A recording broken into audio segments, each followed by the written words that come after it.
Yeah, this week USD technical analysis. Okay, this is 4-hour time frame. If I take Fibonacci from here to here, there, exactly reach there, and wait. This week actually, if I go for 1 hour again, you'll see now. Yeah, this week expecting it will correct initially here, it will go up. Any correction you can buy here.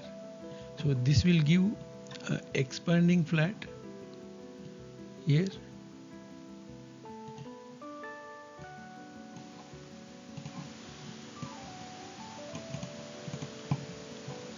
Otherwise regular flat.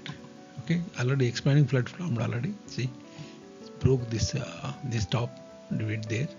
It came here. It will give correct. It will go up. Okay, any correction is buy is good for the Euro USD. Okay, right.